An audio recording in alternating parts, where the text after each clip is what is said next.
શું તમને પણ ખાંડવી ખાવાની ઈચ્છા થાય છે, પણ ખાંડવી બનાવવાની ઝંઝટ લાગે છે? તો આજે આપણે ખાંડવી નથી બનાવવાના, પણ આ રીતે વઘારેલી ખાંડવી બાઇટ્સ બનાવવાના છીએ. તો ચાલો કેવી રીતે બનાવવું એ જોઈ લઈએ.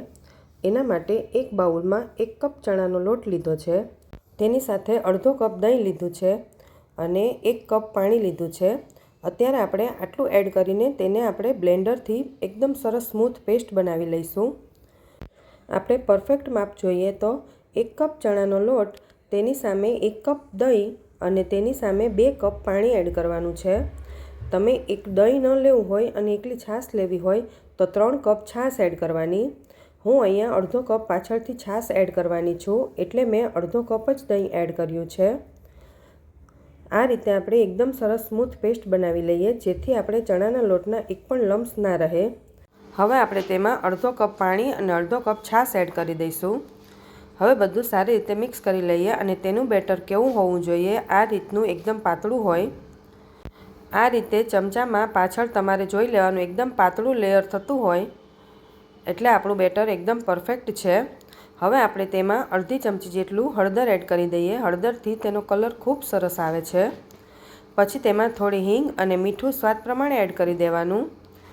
પછી આપણે તેમાં 1 ચમચી જેટલા આદુ મરચાંની પેસ્ટ એડ કરવાની છે.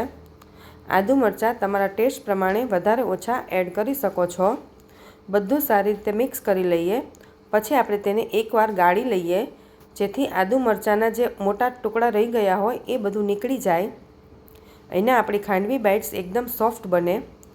હવે આપણે આ બેટરને એક પેનમાં એડ કરી દઈએ અને તેને આપણે એકદમ સ્લો ફ્લેમ પર આ રીતે એક ધારું ચલાવતું રહેવાનું છે.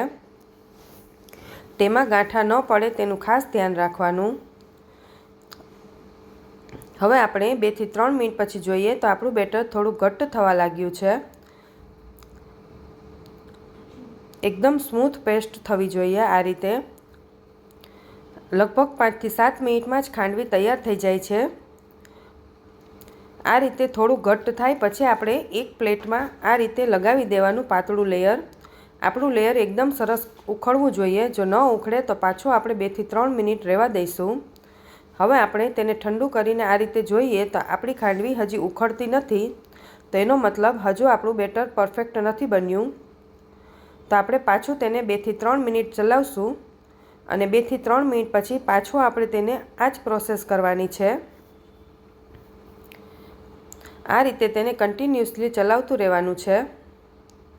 પાછું આપણે 2 થી 3 મિનિટ પછી આ રીતે ડીશ પર લગાવી દેવાનું અને હવે જોઈએ તો આપણી ખાંડવી ખૂબ સરસ રીતે ઉખડી જાય છે.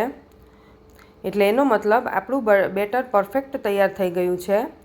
તો હવે આપણે તેલથી ગ્રીસ કરેલી ડીશમાં આ બધું જ બેટર એડ કરી દઈએ. જો તમારે ખાંડવી બનાવવી હોય તો તમે આ જ બેટરને સેમ પાથરીને પણ પતલી ખાંડવી બનાવી શકો છો. પણ આજે આપણે ખાંડવી બાઇટ્સ બનાવવાના છીએ, એટલે આપણે તેને આ રીતે ડીશમાં પાથરી દેવાનું છે. આ રીતે એકદમ સરસ ઉપરથી લેયર કરીને આપણે પાથરી દઈએ. પછી આપણે ખાંડવીને 10 મિનિટ માટે ઠંડી થવા દઈશું. આને ઠંડી થતાં પણ વાર નથી લાગતી. આપણી ખાંડવી બાઇટ્સ ખૂબ સરસ રીતે પથરાઈ ગઈ છે. હવે આપણે તેને થોડી ઠંડી થાય પછી આ રીતે કટ કરી લઈએ. આના એકદમ નાના પીસ કરવાના. કટ કરીએ ત્યાં જ ખબર પડી જાય છે કે આપણી ખાંડવી કેટલી સોફ્ટ બની છે.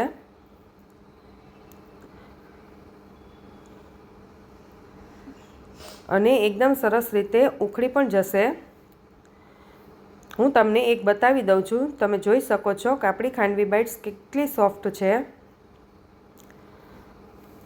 હવે આપણે જ્યારે ખાવું હોય ત્યારે તેને આ રીતે ગરમ વઘારી લઈએ. તો તેના માટે 2 ચમચી જેટલું તેલ લેવાનું. તેલ ગરમ થાય પછી તેમાં થોડી રાઈ અને મીઠો લીમડો એડ કરી દઈએ. પછી આપણે જે બાઇટ્સ બનાવી હતી એ એડ કરી દઈએ અને તેને સારી રીતે મિક્સ કરી લઈએ.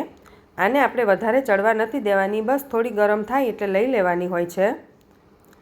પછી આપણે ઉપરથી લીલા ધાણા એડ કરી દઈએ અને પ્લેટમાં સર્વ કરી દઈએ. પછી ઉપરથી આપણે લીલા થોડા ધાણા એડ કરી દઈએ અને થોડું કોપરાનું છીણ એડ કરી દઈએ. તો ખૂબ સરસ એવી ખાંડવી બાઇટ્સ આપણી તૈયાર થઈ ગઈ છે ફક્ત 10 જ મિનિટમાં.